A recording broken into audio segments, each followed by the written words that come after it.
Poirot, enough! You have kept us in suspense ever since we left Lausanne. Forgive me, my friend. Detective Locke and I needed the time to put the last pieces of the puzzle in their proper places. I'll fill in where I can, but this is Mr. Poirot's show. I confess I can't help, but I feel a certain déjà vu. You are correct, Doctor. We have been here before.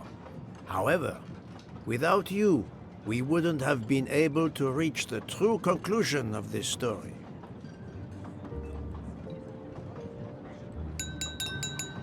My friends, your attention, please. I hope you have finished your dessert. You have every right to think the solution to the murder of Ratchet is a closed book. You are wrong. I, Poirot, admit that I was wrong. There is a final chapter. What in bloody hell? What does he mean? Perhaps if we are silent, Monsieur Poirot will explain. Most of us naturally expect a journey by train to proceed in an orderly fashion from station to station. But this journey has gone off the rails. A comfortable journey, which should have been restful, turned out to be quite a challenge for my little gray cells. I beg your indulgence. I know it will be painful, but I must update you on the strange turn the Ratchet murder investigation has taken. I had two hypotheses, as you recall. A stranger boarded the train in Vinkovsky, killed Ratchet, and then exited the train unobserved. That was the first possibility. The second solution gave us 12 jurors who condemned Ratchet to death for the kidnapping and murder of Daisy Armstrong. My friend, Book, properly chose the first solution for the authorities. However, thanks to Dr. Constantine here, a 13th stab wound was discovered, throwing that solution into disarray. Moreover, the words of a witness called into question the chronology of the night of the murder upon which the first two solutions were based. Detective Locke?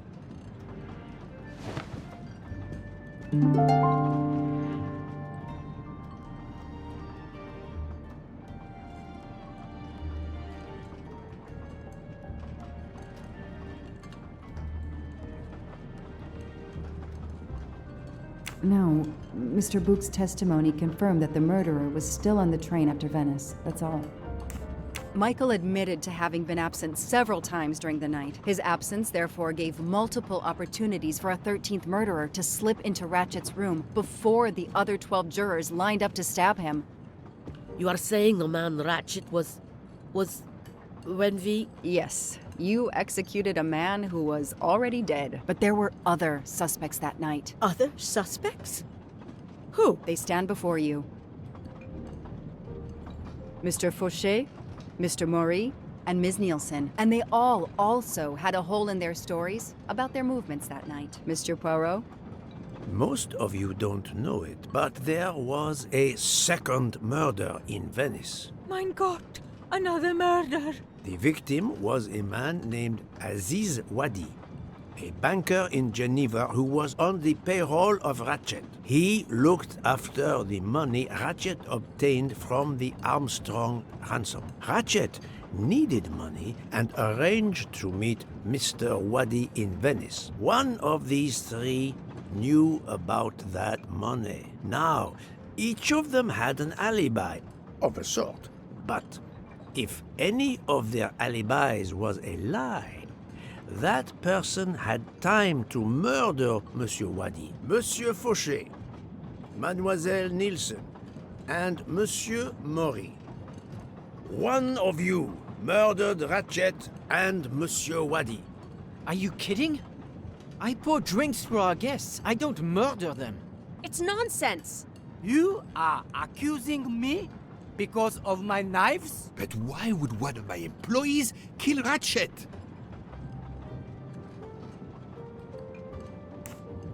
The killer's motive for killing Ratchet was revenge. But not for Daisy's death. The motive for Aziz Wadi's murder was also revenge. Mr. Wadi was helping Ratchet. Ratchet had an accomplice in the kidnapping named Noah. They kidnapped Daisy together. Ratchet stored the ransom money in a Swiss bank that protected anonymous clients. He forced Monsieur Wadi to watch over the money. Once enough time had passed, Ratchet felt it was safe to have Monsieur Wadi bring him cash whenever Ratchet needed it. The serial numbers of the bills would still be in a file, but no one would be actively checking it. Precisely. But Ratchet didn't just keep the ransom in his safety deposit box. There was something much worse. There was something much worse than Daisy's ransom money in that safety deposit box. During her investigation, Detective Locke found evidence proving that Ratchet was what is known as a trophy killer. He kept souvenirs of his crimes. We found trophies in the safety deposit box. There were others in a cabin Ratchet used in the Berkshire Mountains, including a beloved toy of little Daisy's. If I'd have known that, I would have cut the bastard's head off.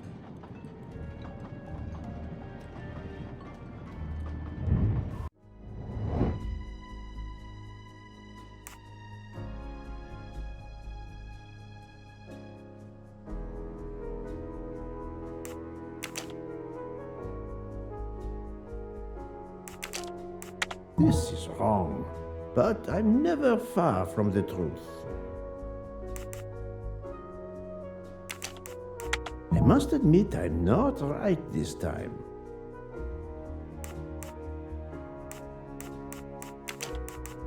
No, not good.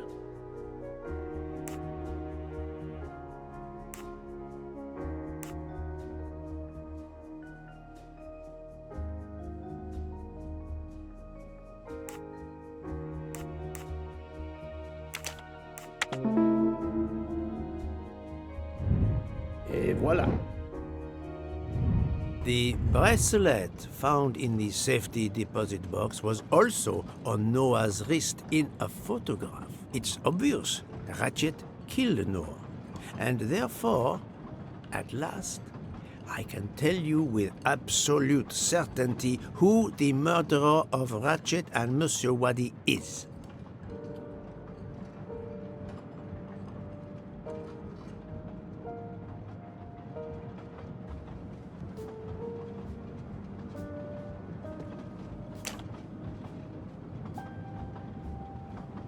Mademoiselle Nielsen has the same bracelet as the one found in the safety deposit box in Geneva. A trophy from a victim of Ratchet.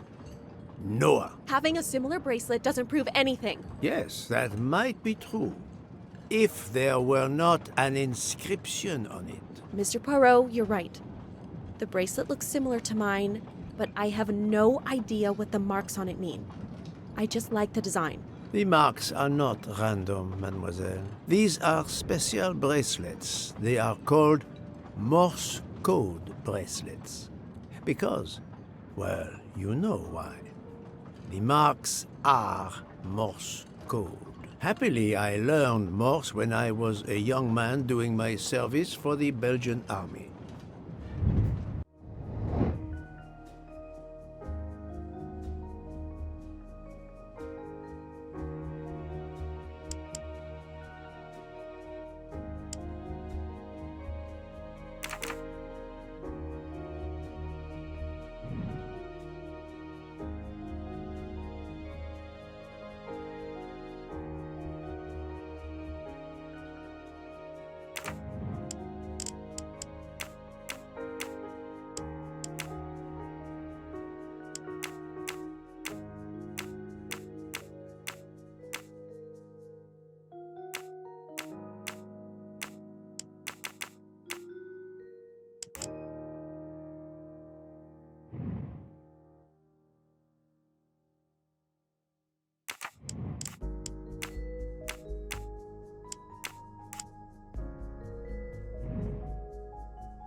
That's the right answer. On the bracelet found in Ratchet's safety deposit box was the name Freya in Morse code. Your first name. It belonged to your father, Noah. Noah Nielsen. Let's stop playing this little game, mademoiselle. What does yours say? Noah? It says father. Ratchet. That bastard. He kept my father's bracelet as a trophy. Thank you. I have to admit your timing for Ratchet's murder was perfect. Do you mind if I continue? Would it matter? Go ahead. You've earned the right to crow. I do not make bird sounds, mademoiselle. I take no pleasure in this.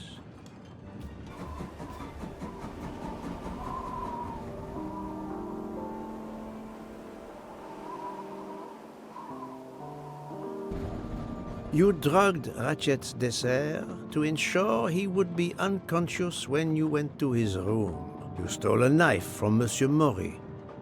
If it was identified as the murder weapon, he would be accused. You knew Pierre Michel would leave the train for a smoke whenever it was stopped at a station. At Vinkovsky, you waited until he was on the station platform.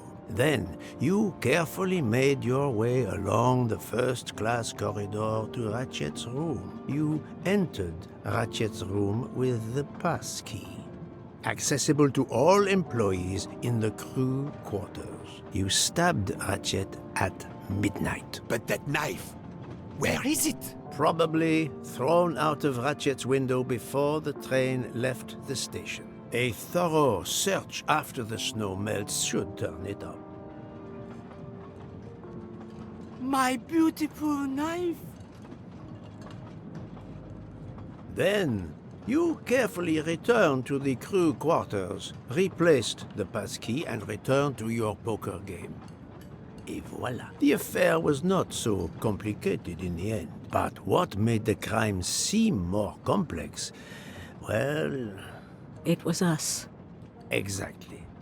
The 12 jurors who proceeded to carry out their far more complicated plan literally in the dark without realizing that the man was already dead. Speaking only for myself, of course, but I believe we would have invited you to join us. Ms. Nielsen, you killed Ratchet because he killed your father. Your motive is crystal clear. But why did you kill Aziz Wadi?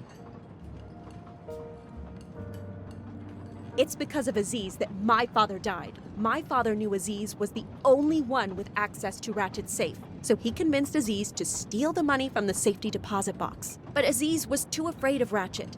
Instead, he betrayed my father by reporting him to Ratchet. Obviously, Ratchet then murdered my father. Aziz was just as guilty of my father's death as Ratchet. Ratchet was the worst of humanity. But Monsieur Wadi, if you knew his story... My father is dead because of him. I will not debate the point with you, mademoiselle. He had done nothing to justify his death. I do not see any extenuating circumstances that should allow you to escape justice. You will be arrested at the Gare de Lyon when we arrive in Paris. Judge and jury are you, Monsieur Poirot. And you get away with it. It must be nice. But think of this. I know what you did. What you all did. She's right. She could turn us all in. Relax. Hector, is it? Your secret is safe with me. I'm not going to jail. Farewell, Poirot. Enjoy your victory. Stop!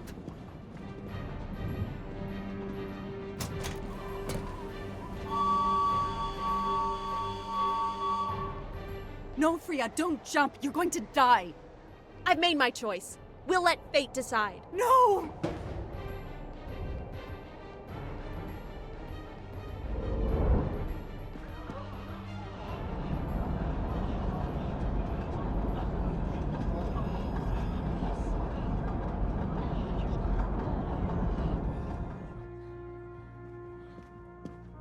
She jumped off the train.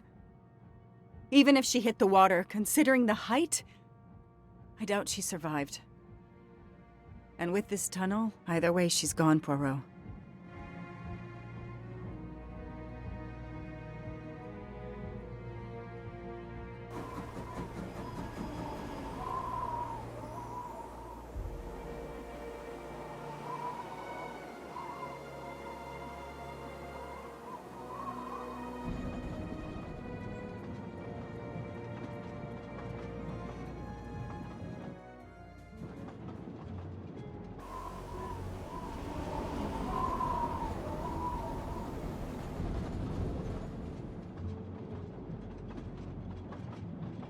still can't believe what happened. 13 people took revenge on the same person. This investigation is so incredible.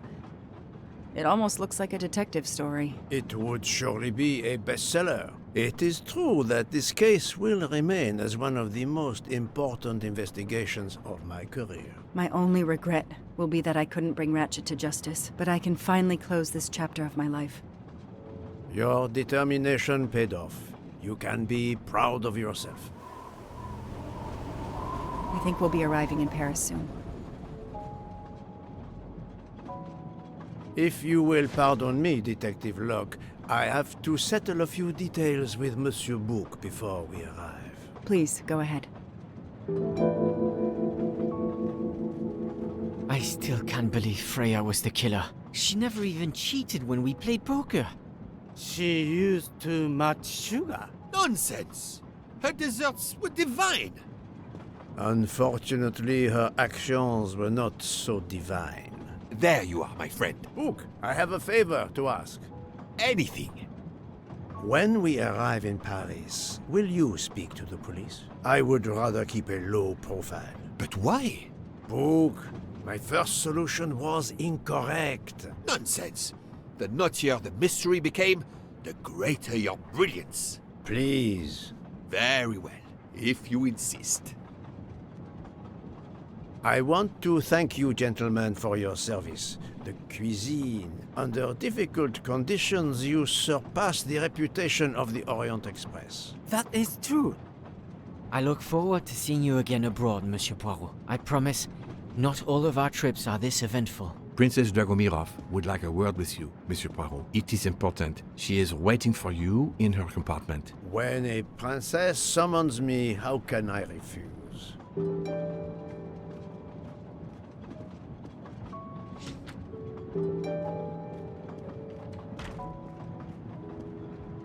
Ah, Mademoiselle Debenham et Captain Arbuthnot. Allow me to congratulate you on your upcoming nuptials. I hope you won't be too disappointed if you're not invited.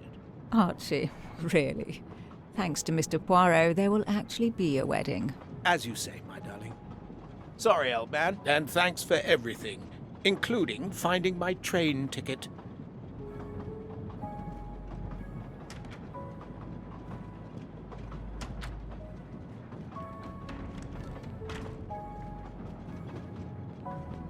Count Andreny, how is the Countess? Much better now that it's all over. I misjudged you, Poirot. And I you. There is something else about my wife you should know. Why I am so overprotective. She is pregnant. You are quite the detective. Actually, Dr. Constantine told me. She admitted as much when he was attending to her. If it's a girl, we're going to name her Daisy. If it's a boy, Hercule? he'll be stuck with Rudolph. It's a family tradition. I wish you and all of your family much happiness. Thank you.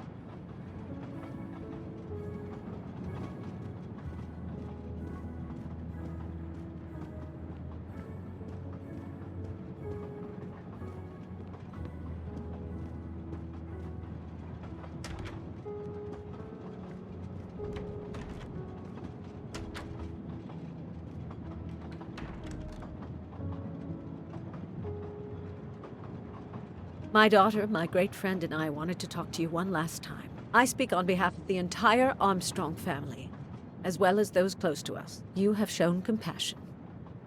We know your reputation, and we understand that your choice was not easy for you. We are all the more grateful. Thank you. Congratulations, my dear. You managed to say the word thank you, although he did manage to put us through quite a lot. You have given us all closure and some peace of mind. You should know that I regret nothing. If this Freya Nielsen person had not been involved, I would have done it again. Someone told me the Stalinists were frightened of you. I believe them. The country of my birth breeds its share of brutes and bullies, but also some of the greatest intellectual and artistic minds the world has ever known. I pray that one day we will again be remembered for that. I share your hope, Princess. And of course, With the real murderer of that man out there somewhere, we are no longer guilty of much. Correct? Princess, don't push your luck too far. If you'll excuse me, I have some packing to do. Ladies?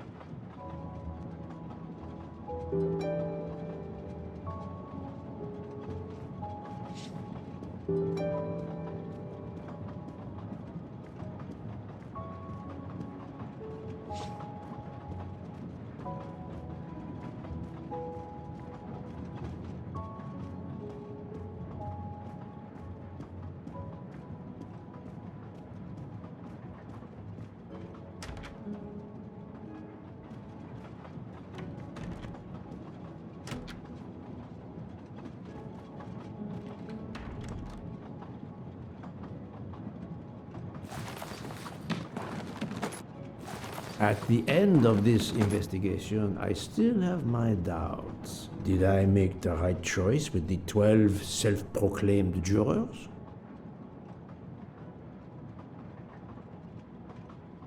Yes, it was the right thing to do.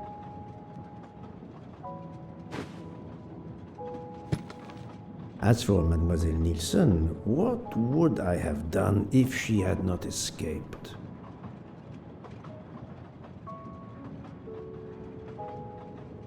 Is it justice to let the 12 go free but have Mademoiselle Nielsen arrested? A vast question indeed.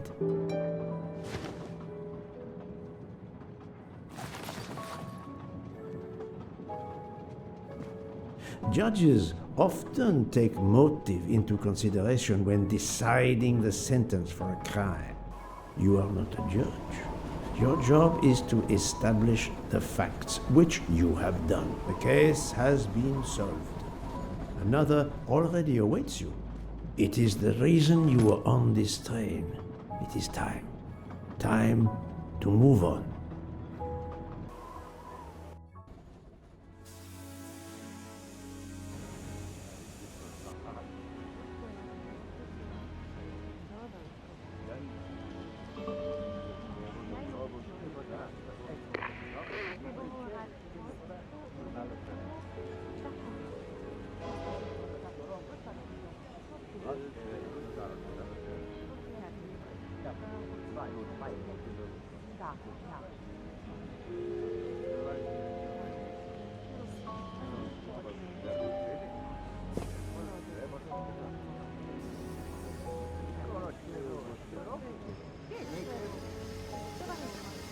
I hope you will travel with us again, Monsieur Poirot. Exactly.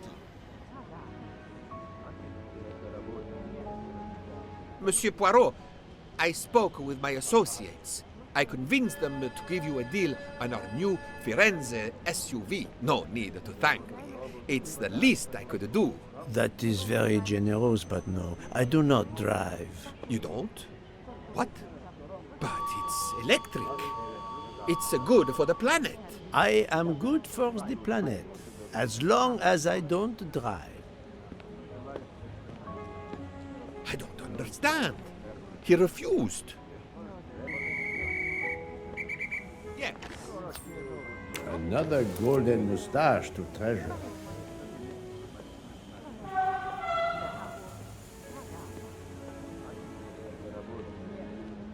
Poirot is a nasty man!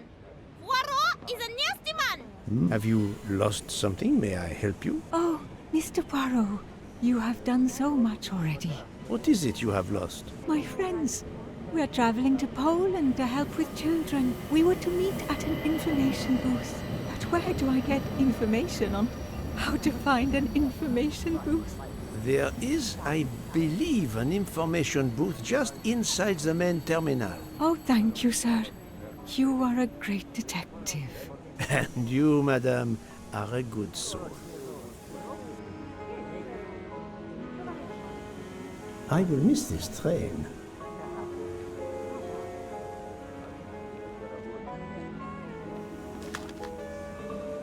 News travels fast.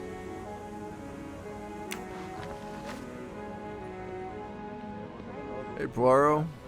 Say, have you seen a scruffy little guy in a green trench coat? I cannot say I have. Why? He's my next case. Another case? That was indeed fast. The detective's gotta eat. You know what I mean. I have some idea, yes. Suspected embezzler. Traveling east. Been out on the Orient Express. Say, you wouldn't be interested in teaming up, would you?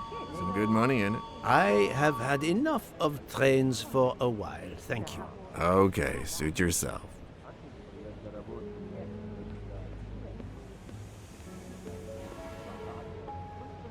Mr. Poirot, Mr. McQueen here thinks he may know an attorney in the Berkshires who might need a gentleman's gentleman. He's old school English. I think the clock stopped for him in 1934. I hope it works out for you, Monsieur Masterman. What about you, Monsieur McQueen? Well, back to law school for me, following my father's footsteps. We can take the train to St. Pancras, then the Piccadilly line to Heathrow and check out some flights. Might as well. We're already packed. I wish you both bonne chance.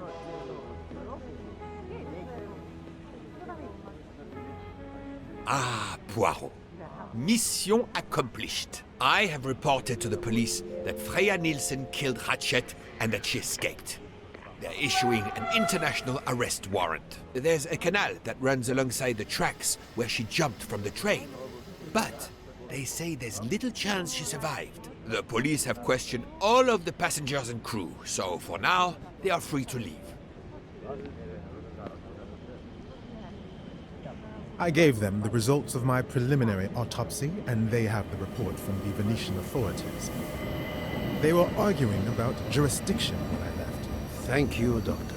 You have been of inestimable help. A fascinating case. I'm pleased I could assist you.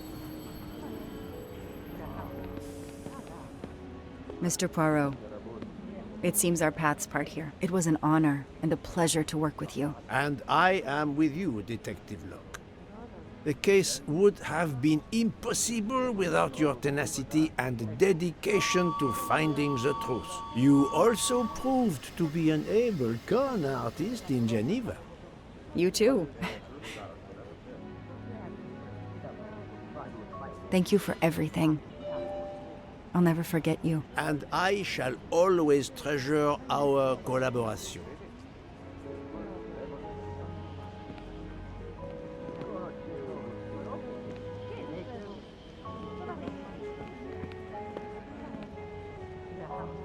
Well, that's that. I'm hungry. Let's go to the Wagon Rouge restaurant. They make an excellent leg of lamb. But it's only 5:34 p.m. Is food all you really think about, my friend? I'm the one inviting you. You've well deserved it. I warn you, I'm not going to obtain for you a secret recipe this time. Poirot, they make a chocolate mousse that is so creamy. It must have a secret ingredient in it. The last recipe came from a murderer. But it was sublime.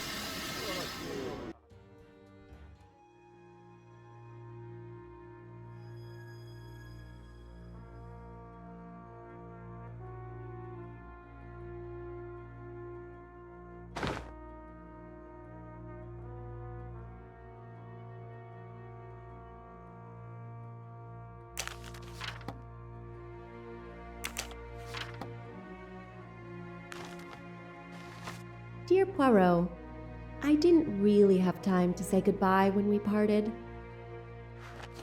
I thought I had beaten the greatest detective in the world, but you unmasked me. I still had my revenge, though. I even managed to help myself to a small amount of cash from Waddy's bag before you interrupted me in Venice. It will be enough to settle somewhere in a quiet little town where I will create delicacies for appreciative clients. You won't hear from me again, nor will Book get any more of my recipes. Oh, and one last thing. You may not think so, but I truly believe Ratchet and Waddy got their just desserts. Regards, F. You, mademoiselle, are entirely too pleased with yourself. You give clues no one could follow, unless they are Hercule Poirot.